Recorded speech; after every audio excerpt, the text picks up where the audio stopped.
Menopoza girdikten sonra ya da o girme sürecinde kilo veremeyen yüzlerce kadınla çalıştım. Ve neredeyse hepsi aynı şeyi söylüyor. Hocam eskiden bu diyetler işe yarıyordu ama şimdi olmuyor. Aynı şeyleri yesem de kilo vermek yerine kilo alıyorum. Eğer siz de bildiğim her şeyi yapıyorum ama tartı yerinden oynamıyor diyorsanız bu video tam size göre. Bu noktada hala abone olmadıysanız bu tip videolar için kanalıma abone olmayı unutmayın. Başlamadan önce şunu bilmenizi istiyorum. Lütfen kendi üzerinize gitmeyin. Çünkü bu noktada bir irade meselesi değil ki bunu bir örnekle de taşlandıracağım. Şimdi bu anlatacağım örnek eminim birçoğunuza sanki beni anlatıyor dedirtecek. Birkaç ay önce eski bir danışanım bana ulaştı. Empit Online Diyet programımıza başvurmuş, hemen başlayalım diyor. Kendisi 52 yaşında. Dedim ki hani siz zaten yıllardır sağlıklı besleniyorsunuz. Ne değişti bu süreçte? Hani tekrar bana başvurmanızın sebebi nedir? Cevabı şuydu. Hocam ne olduğunu anlamadım. Göbeklendim, bel çevrem sürekli büyüyor, kıyafetlerim daraldı ve tartı inmek yerine artıyor dedi. Hemen tabii ben kan tahlillerini istedim. Bakın bu hanımefendi yıllardır o kadar dikkat eder ki dışarıdan bakanlar sen de hep diyettesin bile derler. Hatta bu güncel bilgi formuna baktığımda da tablo şuydu. Sabahları çoğu zaman kahvaltı yapmıyor. Öğlene kadar çay kahveyle geçiştiriyor. Öğlen ve akşamları çok çok hafif şeyler yiyor. Haftada 4 gün düzenli yürüyor. Tek vazgeçilmezi, daha önceden onu tanıdığım dönemde tatlıydı ama onu da son dönemlerde iyiden iyiye azaltmış. Neyse tahlil sonuçları geldi. Sonuçları da fena değildi. Ama buradaki tablo bize bambaşka bir şey söylüyordu. Az yiyerek kilo almak, yani biraz bir ters köşe meselesi vardı. Bu çoğu kişinin şaşırdığı nokta ama az yerken kilo almak da mümkün. Evet, bu danışanım da aslında çok az yiyordu ve menopozda bu durum çoğu zaman kilo vermeyi zorlaştırıyor. Vurguluyorum, daha az yemek bazen göbek yağını daha fazla artırabiliyor. Gelin nedenini açıklayayım. Şimdi menopozda östrojen hormonu düşüyor. Bu düşüşle birlikte 3 kritik değişim oluyor. 1. Kas kaybı hızlanıyor. 2. Stres hormonu yani kortizol daha kolay yükselebiliyor.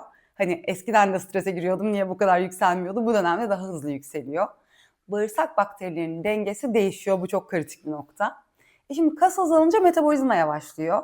Stres hormonu yükselince vücut kıtlık var sanıp daha böyle yağları depolamaya elverişli oluyor. Bağırsak dengesi bozulunca da kan şekeri dalgalanıyor ve tatlı isteği, şişkinlik beraberinde artıyor. Şimdi burada şunu anlamak gerekiyor. Şimdi erkeklerle biz çok farklıyız. Hormonlarımız değişiyor ve hormonlarımız değişince bizim de akışa ayak uydurmamız gerekiyor. Bu örneğin dışında danışanlarımdan en çok duyduğum bir başka cümleler de şunlar. Hani kocamla aynı şeyi yiyoruz, o 3 kilo verdi, ben yarımda sayıyorum. Ya da spor hocam gibi besleniyorum, kilo vereceğime daha çok şiştim. O sırada spor hocası erkek, danışanım kadın. Eğer siz de imdat kurtarın beni bu döngüden diyorsanız hoş geldiniz, yalnız değilsiniz demek için bu örnekleri paylaşmak istedim. Şimdi burada en sık gördüğüm 3 büyük hatadan bahsedeceğim. Örnekte de verdim ya, kahvaltıya atlamak, sabah aç kalmak vücudu direkt stres moduna sokuyor. 2. Protein yetersiz tüketmek. Bu zaten hızlanan kas kaybını daha da körüklüyor. 3. Sürekli diyet modunda yaşamak uzun açlıklar vücudu koruma kalkanına geçiriyor. Peki bu hataları anladık. Şimdi örneğimize geri döndüğümüzde biz bu danışanımla durumu nasıl çözdük? Sabahları küçük ama proteinli bir kahvaltı ekledik.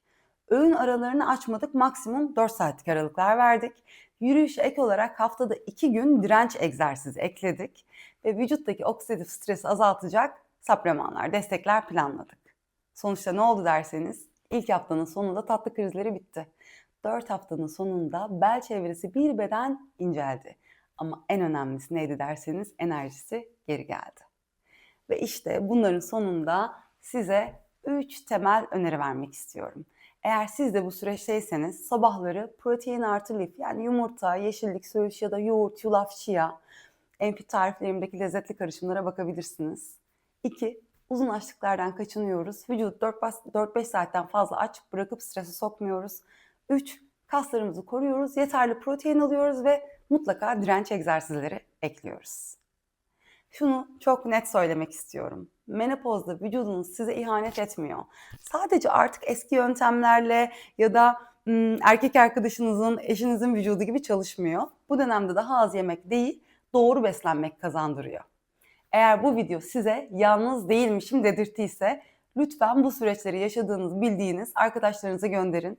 Videoyu beğenmeyi ve tabii ki kanalıma abone olmayı unutmayın. Premenopoz, perimenopoz, menopoz dönemi özellikle çalıştığım alanlar.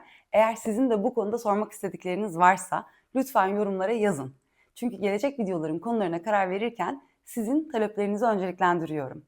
Ve bakalım sizin sorunuzun cevabı hangi videoda gelecek? Bunu öğrenmek için bildirimleri açın ki yayınlandığı an izleyebilin.